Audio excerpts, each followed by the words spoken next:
माँ का स्वास्थ्य खराब रहता है, मन में बेचैनी रहती है, छोटी छोटी बातों पर मन घबरा जाता है, जल्दी निर्णय नहीं ले पाते, बार बार सर्दी जुकाम की चपेट में आ जाते हैं, रात को नींद नहीं आती, तो आपका चंद्रमा कमजोर है। कमजोर चंद्रमा वाले जातक स्ट्रेस का शिकार जल्दी होते हैं और इनकी आर्थिक स्थिति में भी काफी उतार चढ़ाव आता है। आय होती तो है लेकिन बचता कुछ भी नहीं। इसलिए आपके लिए लाए हैं विशेष उपाय, जिसे आपको कार्तिक पूर्णिमा पर जरूर करना है, जिसे आपको बार बार होने वाले मानसिक, आर्थिक और शारीरिक कष्टों से मुक्ति मिल जाएगी। तो कौन सा है वो अचूक उपाय, ये जानने से पहले चलिए जानते हैं कब है कार्तिक पूर्णिमा। दोस्तों, 27 नवंबर को कार्तिक पूर्णिमा है। कार्तिक पूर्णिमा के शुक्ल पक्ष का चंद्रमा अति विशेष होता है। धार्मिक ग्रंथों में यही वो तिथि है जब देव दीपावली मनाने बाबा विश्वनाथ की नगरी काशी आते हैं। यही वो तिथि है जब भगवान भोले बाबा ने देवताओं को अभय दान दिया था और त्रिपुरासुर नाम के असुर का वध किया था। कहते हैं भगवान विष्णु ने इसी दिन मत्स्य अवतार भी लिया था। माता तुलसी ने भी इसी दिन वैकुंठ में स्थान पाया था। कहते हैं कार्तिक पूर्णिमा के दिन गढ़ मुक्तेश्वर में पांचों पांडवों ने भगवान श्री कृष्ण के कहे अनुसार गंगा स्नान करने के बाद अपने पितरों का तर्पण किया था। मित्रों, धार्मिक ग्रंथों में कार्तिक पूर्णिमा के दिन गंगा स्नान और दीपदान का बड़ा महत्व माना गया है।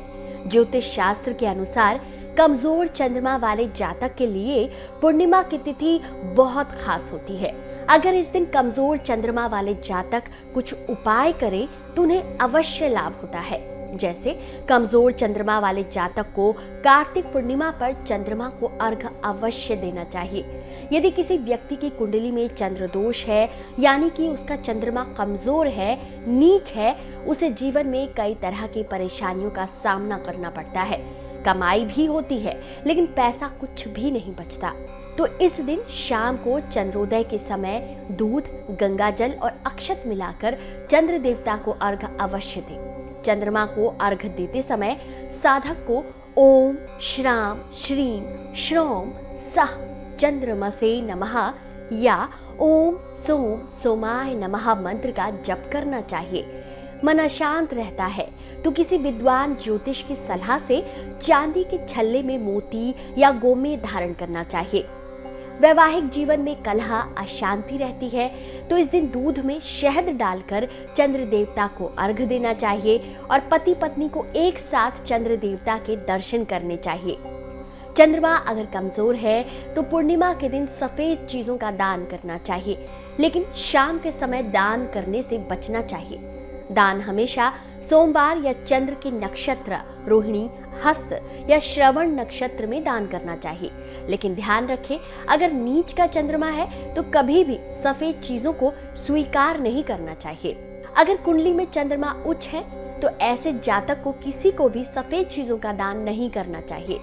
कमजोर चंद्रमा वाले जातक को सोमवार का व्रत जरूर रखना चाहिए और पंच धातु से भगवान शिव की मूर्ति बनाकर उनकी पूजा उपासना करनी चाहिए।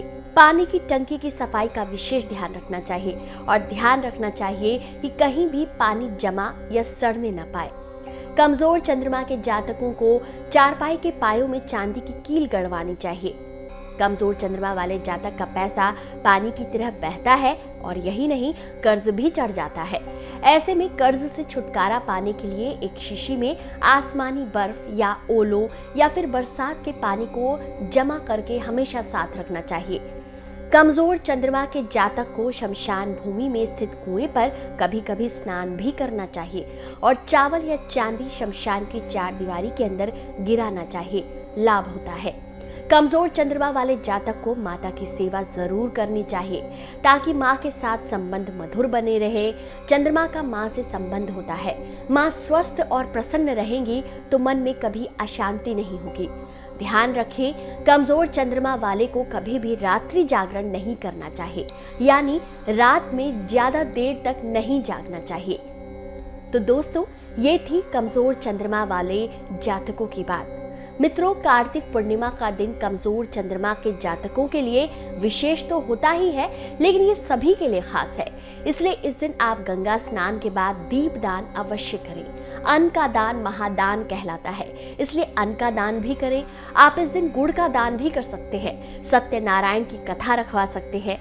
कहते हैं कार्तिक पूर्णिमा के दिन गुड़ के दान और सत्यनारायण की कथा करने से दरिद्रता दूर हो जाती है और कई पीढ़ियों तक धन का अभाव नहीं होता। भगवान विष्णु और माँ लक्ष्मी की कृपा बनी रहती है। तो दोस्तों, आप कार्तिक पूर्णिमा के दिन क्या करने वाले हैं, कमेंट करके जरूर बताएं। वीडियो पसंद आया हो, आपको काम का लगा हो, तो इसे जितना हो सके आगे तक शेयर कीजिए। चैनल पर नए हैं तो चैनल को लाइक और सब्सक्राइब जरूर कीजिए। भगवान विष्णु और माँ लक्ष्मी की कृपा आप पर यूं ही बनी रहे, इसी कामना के साथ आज के लिए इतना ही।